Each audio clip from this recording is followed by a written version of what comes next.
ఎహెజ్కేలు గ్రంథం 34:26 వచనంలో, నా పర్వతము చుట్టుపట్ల స్థలములను దీవెనకరముగా చేయుదును, ఋతువుల ప్రకారం వర్షము కురిపించెదను, దీవెనకరమగు వర్షములు కురియును. ఎహెజ్కేలు అనే ప్రవక్త ద్వారా దేవుడు తన యందు విశ్వాసం ఉంచిన, తన యందు నమ్మిక ఉంచిన తన జనంతో మాట్లాడినటువంటి ఈ వాగ్దానాన్ని నేడు మనం తీసుకుని ప్రార్థిద్దాం. దీవెనకరమగు వర్షములు కురియును. వర్షాలలో కూడా రకాలు ఉన్నాయా? అవును.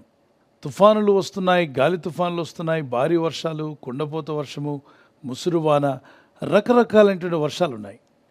కానీ ఈ వర్షాలన్నింటిలో, ఈ లిస్టులో లేని మరొక వర్షం ఉంది, మనకు తెలియని వర్షము. అదే దేవుడు అనుగ్రహించే దీవెనకరమైన వర్షం. ఆమేన్. The showers of blessings.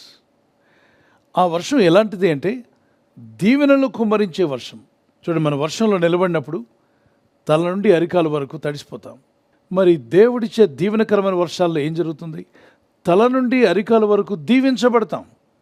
అంటే పైనుండి కింద వరకు, ఇంటి వారు కావచ్చు, కుటుంబంలో కావచ్చు, వ్యాపారంలో కావచ్చు, పరిచర్యలో, సువార్త పనిలో, మిషనరీ పనుల్లో కూడా దేవుడు అనుగ్రహించే దీవెన వర్షం మన మీదకి వచ్చినప్పుడు ఆ దీవెనలు మనం చూడగలుగుతాం.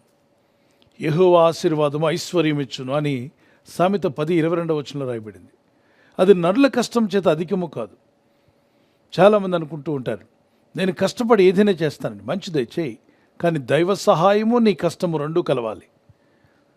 నీ కష్టము, దైవ సహాయం. చూడండి, దైవుని సహాయం లేకుండా మనం ఎంత కష్టపడినా కష్టపడుతూనే ఉంటాం, కానీ కష్టంలో ఫలితం ఉండదు.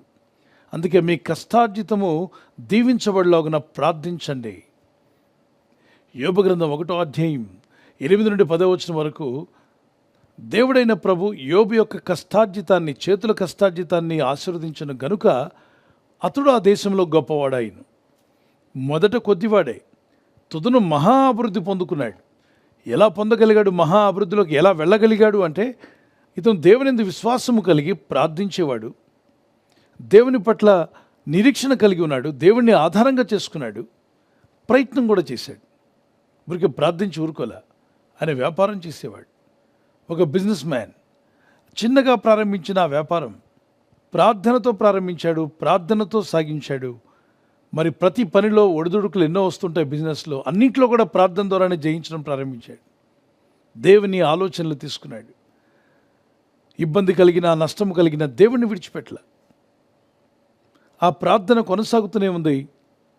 తర్వాత కాలంలో దేవుడు మహా అభివృద్ధిలోకి అతను నడిపించాడు. ఎందుకంటే దేవుని యందు భయభక్తి గలవాడు, యథార్థవంతుడు, న్యాయవంతుడు, చెడుతనమును అసహించుకున్నవాడు. 5వదిగా అనుదినము అరుణోదయమున ప్రార్థిస్తూ తన బిడ్డలతో కూడా ప్రార్థన చేయించేవాడు. 91 కీర్తన 17వ వచనంలో మోషే భక్తుడు అంటాడు, ఓ దేవా, మా కష్టార్జితాన్ని మాకు స్థిరపరచుము, మా కష్టార్జితాన్ని మాకు స్థిరపరచుము.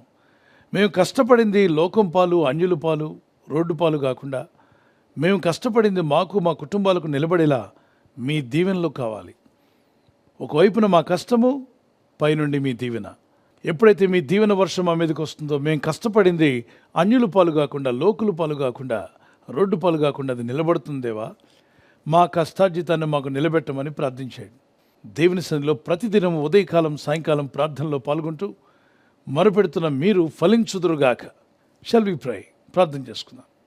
పరిశుద్ధమైన మా ప్రియ తండ్రి, తొలకరి వర్షము, కడవరి వర్షమని లేఖనాల్లో మీరు చెప్పినట్టుగా పరిశుద్ధాత్మ యొక్క వర్షం ఆ దినము అపోస్తలుల మీద మీరు కుమ్మరించినప్పుడు గొప్ప ఉజ్జీవం కలిగి ఆది సంఘం ప్రారంభించబడింది.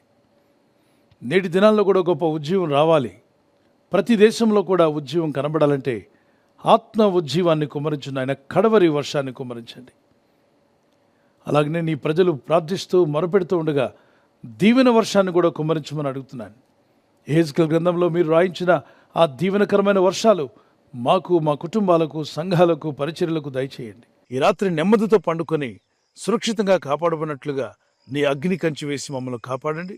మీ చిత్తములో కొనసాగే కృప మా అందరికీ దయచేయమని యేసుక్రీస్తు ప్రశస్త నామములో వీరందరికీ చక్కని నిద్ర దయచేసి తెల్లవారు లేచి కృపను మాకిమ్మని క్రీస్తు యేసు నామములో అడిగి వేడుకుంటున్నామా పరలోకపు తండ్రి. ఆమేన్, ఆమేన్. ఈ వాగ్దానాన్ని మీతోనే ఉంచుకోకుండా లైక్ చేయండి, షేర్ చేయండి. అనేకులు ఈ యొక్క ఛానల్ సబ్స్క్రైబ్ చేసుకోమని తెలియపరచండి. సబ్స్క్రైబ్ చేయని వారు కూడా సబ్స్క్రైబ్ చేయండి. Good night. God bless you.